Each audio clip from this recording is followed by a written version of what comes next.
Hi everyone, we're joined by Sophie, who is a midwife within the Durham Trust this morning. So Sophie's here to tell you a little bit more about her role as a midwife and any advice that she can give students thinking about going in a similar career. So morning Sophie, thank you very much for joining us. How are you doing today? Morning. Yes, I'm good, thanks.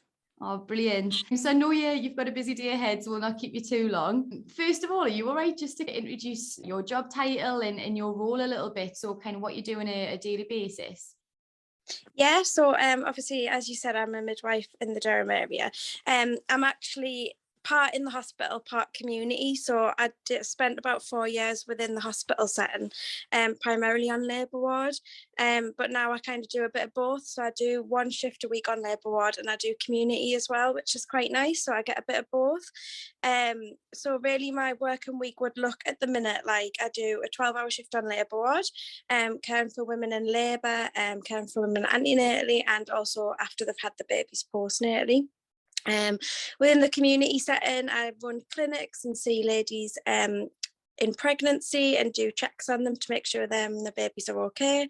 And I also visit ladies after birth as well, and make sure that them and the babies are okay. I also do safeguarding meetings and work with health visitors out of GP surgeries. So yeah, it just depends. It does vary quite a bit. We are changing the way that we're working in midwifery and trying to promote more continuity. So that's why I'm doing more community as well. So there's teams in Durham that are kind of launching continuity. We haven't launched yet, but we are going to be in the next few months. So we'll be doing on calls as well. So there's a small team of us who will be caring for women in our area, and we will be on call 24 hours a week. So there'll be one of us from the team that are on call. So hopefully they will have met the midwife prior to going into labour, which is quite nice. So when you say in the community, is that kind of going out to people's homes? Yeah, so I kind of, you start your day, we've got an office, start the day either at home or in the office. We get discharges through on a morning, so we'll go and see women when they're first out of hospital, and we see them on set days postnatally. And then also we do work out of GP surgeries, so run antenatal clinics out of GP surgeries in our area, or if needs be, we'll go and see women at home to do antenatal checks as well. It just depends. We're quite flexible in what the women want, really. Yeah. Oh, I guess every day is probably completely different then, is it? Yeah, definitely. So did you always know that you wanted to be a midwife? I think from a young age, I knew I wanted to do something within like the healthcare setting. I didn't necessarily know I wanted to be a midwife, but I've kind of always found pregnancy really quite fascinating, like how you grow a baby and have a baby. I do find it fascinating. I think if you ask most midwives, they will turn around and say, yeah, I've always known. But I don't know whether they actually have. You know, like when you go for like because midwifery is quite like competitive to get into, and I think probably everyone's is at the interview. Oh, it's been a dream of mine forever. But like I was open and honest, like how can you know that that's what you want to do from like being 6? So I kind of went from sixth form to uni to do like a generic degree in health and contemporary society and childhood studies, and I didn't really have the confidence at the time to go into midwifery. So I thought I'll do quite a bit of volunteer work and just make sure that I know what I want to do. So I did volunteer work at a hospital, not on maternity, in like a general medical ward. I also did volunteer work in a primary school and a nursery, just to get that kind of the people skills and things. So yeah, and then I applied in my second year. I thought, right, I'm ready to apply. Didn't think I'd get in, and thought I'll apply and then I can apply again, and then I got in, so I finished my diploma in that and then went into midwifery. Oh, amazing. Sounds like a journey. I think it's good to know, because a lot of students in year 11 at the minute know that they maybe is interested, like you say, in healthcare or childcare, and they can't quite pinpoint what that route might look like for them and what job they might be in at the end of it. But I think, like you say, once you've started getting that work experience, it probably becomes very apparent, like if you want to be in that setting or not. When you were in like the nurseries and things, did you know that just wasn't for you? I really did enjoy it, but I just kind of, I don't know. Yeah, I think I was like, right. And I did quite a lot of research into midwifery and stuff. And I was like, right, I think this is definitely what I want to do. But it is, I think it's a lot of pressure put on children now to like decide what they want to do, but there's a lot of mature students going to midwifery, so people that have had a career in something else and then decided actually this is where I want to be. So we don't necessarily get all people that are just coming out of school, we get mature students as well, which is, you know, good to know. Yeah, absolutely. I think we always try to kind of put that message across to students that actually you don't have to know right now exactly what you want to do. And I think especially our generation, people go from career to career, don't they? And it can be completely different things, but that's totally fine. Like you just kind of find your path, don't you? Yeah, definitely. So is there anything, once you did get and started with midwifery, I know you said you'd done a lot of research beforehand, was there anything that kind of surprised you about the role once you got started? It is a lot more diverse and there's a lot to it. So especially like I think each area is very specialized. So in terms of labour ward is completely different to community. So there's a lot of skills that you need on labour ward, and then there's a lot of skills that you need on community. So yeah, I think it's the vast majority of knowledge that you need to have, the skill set that you need to have. That's why it takes 3 years. And when you do the degree, you do like kind of a lot of practical work as well. So it's like 50-50. So you do a lot of work alongside midwives, and you've got to have so many like competencies to qualify. So for example, at the minute you've got to have like 50 deliveries yourself, 100 antenatal checks, because you've got to have the skills that you need as well. You've got to be able to obviously take blood. Like it's really quite diverse in what you need, the skill set that you have to have. Yeah, but a lot of the learning as well is done when you qualify and you go solo.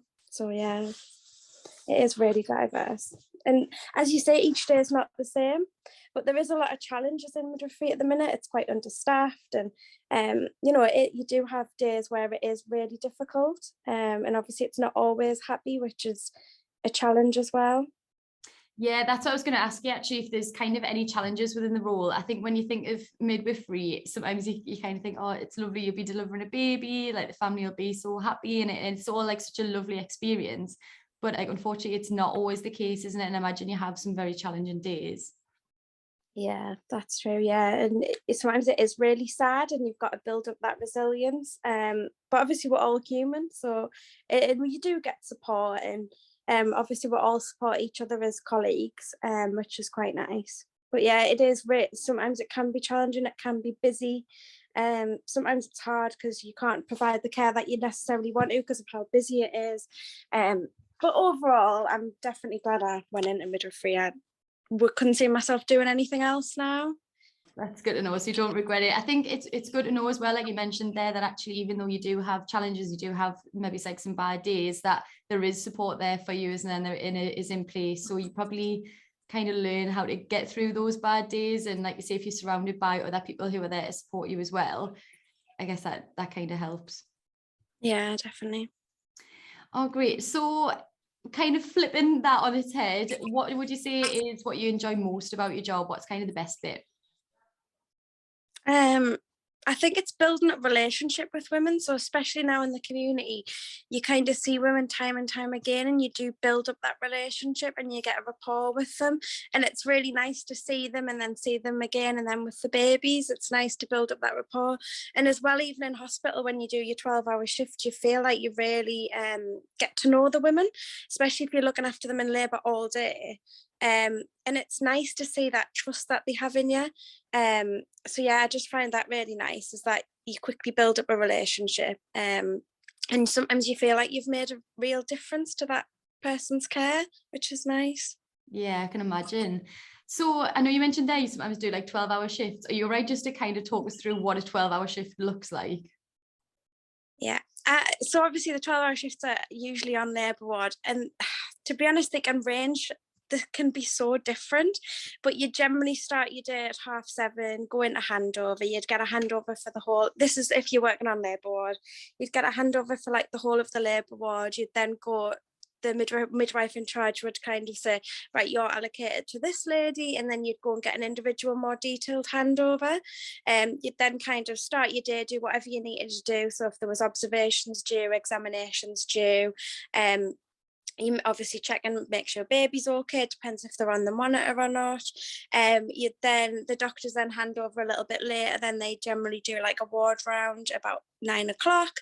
And then it just really all depends, because you could then have a delivery and then get someone else.